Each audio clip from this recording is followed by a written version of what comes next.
So joining us, as a matter of fact, he joined us a couple of years ago in Durham on the countdown to kickoff. Sean Gilbert, now in his third season as the head football coach of Livingstone, joining us here on the countdown to kickoff. What's going on, Coach Gilbert? What's going on, brother? Man, I always tease you a little bit because, you know, I'm a big Washington Commanders fan now.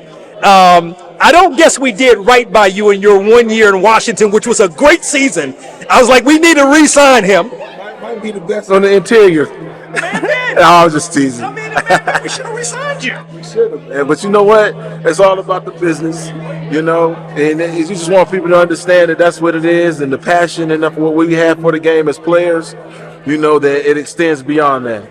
So, you know, we wish it could have been a fairy tale happy ending, but it was what it was. I mean, while we're on that tip, what do you take away? What most comes to your mind when you think about your career in the National Football League, Rams, Redskins, as it were at the time, Panthers? I think you ended with the Raiders, if I'm not mistaken. I think great opportunity, you know, growing up 1 out of 5 kids and single mother working nighttime jobs and overtime and never really having a chance to really be there to help give us all the support we need. But she did the best that she could, and having the vehicle of football as an opportunity to make a living, it humbles you, you know, in terms of being the size and having athletic ability to go and exhibit that amongst so many people.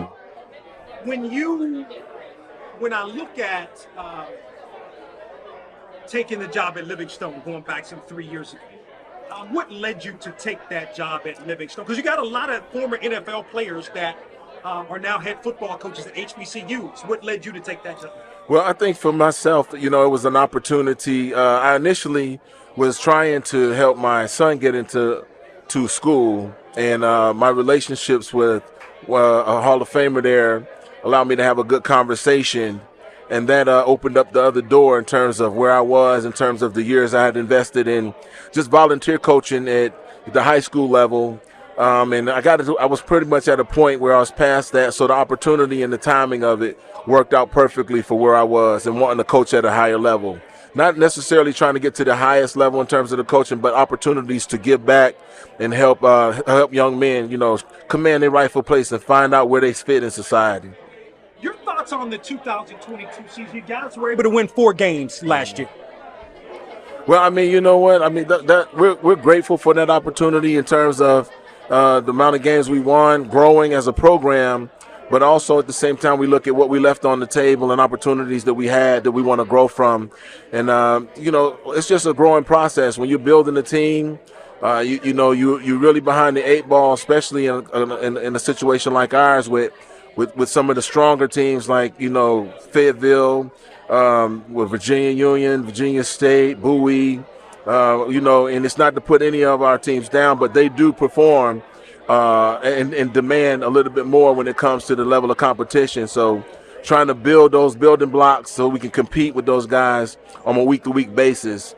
Our schedule is not easy. It's going to be a gauntlet for us because everybody's loading up and everybody's got players from out of the portal that's going to help them strengthen their rosters. So, you know, we'll still be climbing uphill. Our players understand that and understand the task that we have at hand, and we're looking forward to the opportunities that are in front of us.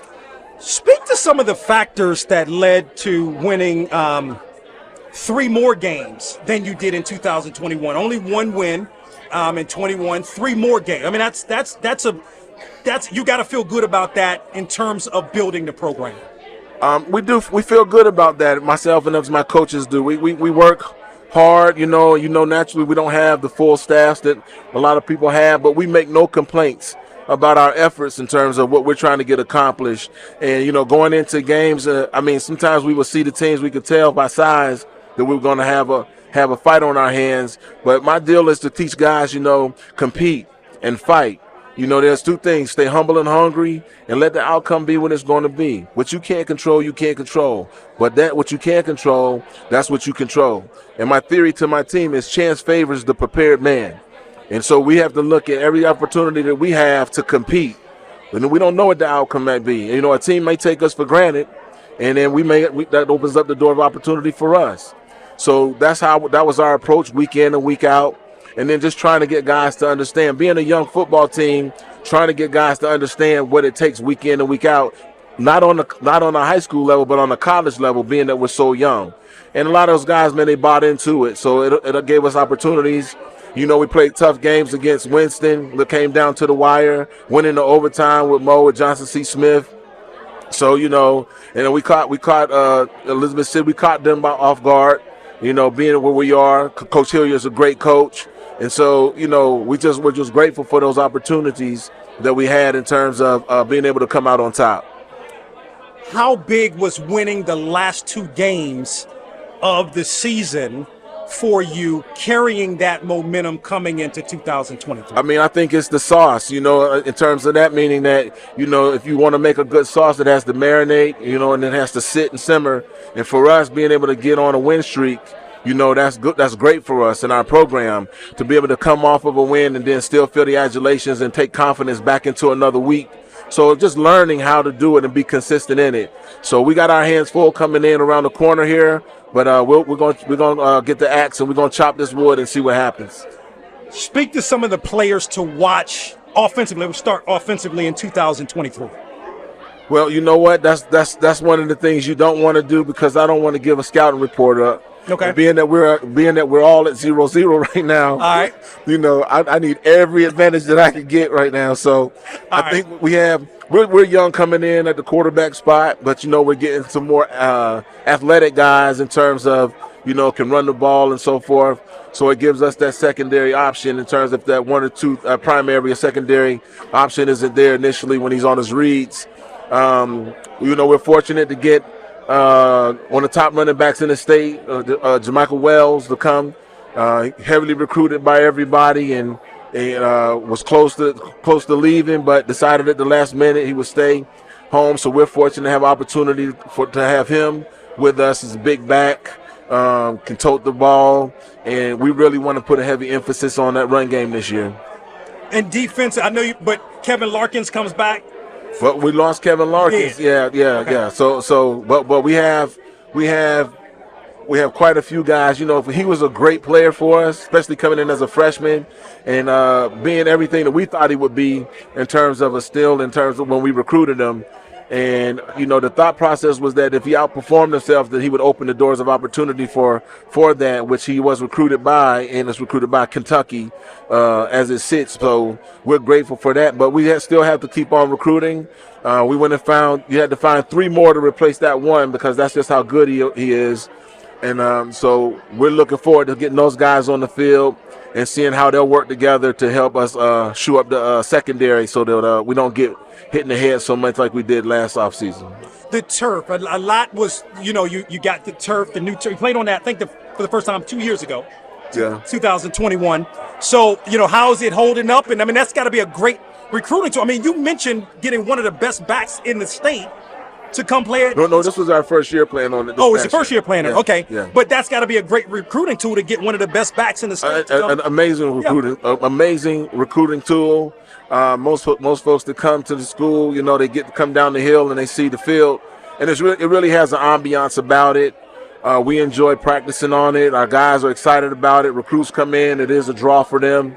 And, you know, we're telling them, you know, the only thing you need to bring is your winning attitude to complement that, and we're going to be off to something special. Your thoughts on? I mean, this is your 3rd year in the CIAA. Your thoughts on CIAA football? Well, first off, I have the utmost respect for our coaches. And I know throughout our conference, guys, we work really hard and really trying to find an edge to be the top dog in the conference. And so I really enjoy our conference, the competition that's in it. And it's more than just about the football to me. It's having the opportunity to watch young men that, you know, when I grew up, I was only PWIs were put in front of me, so we never get to see the exposure of so much talent that's behind the scenes in CIAA, the MEAC, or the SWAC as much as we should. And I think we really should look to try to expand that to give more opportunities to people to see these young men perform. So I have a lot of love and admiration for our conference. I'm grateful to have opportunity to coach in our conference. And I'm looking forward to us really competing against one another this year to take our ratings up and make people watch us play more. And then last thought, again, mentioned the 5 years with the Panthers.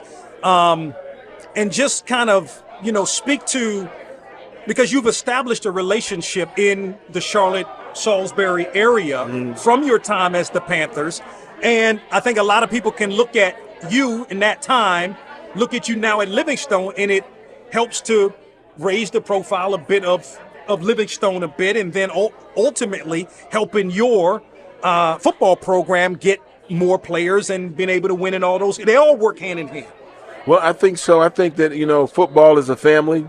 And but I think at the same time, we're looking for Livingstone to catch up to, the attention of the Panthers and things like that, because we're growing the program. So what you're doing is trying to gain the respect of a level of excellence. And so while everyone is watching, we're setting ourselves up for the show.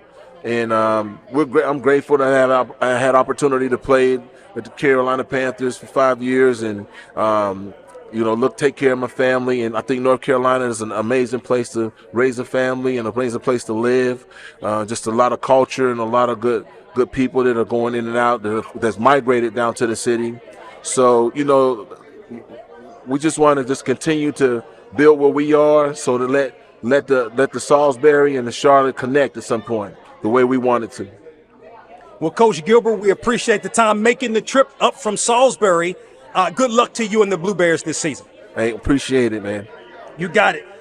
Sean Gilbert, the head football coach at Livingstone, joining us here on the Coaches Show. The Blue Bears open the season Saturday, September 2nd against new CIAA member Bluefield State.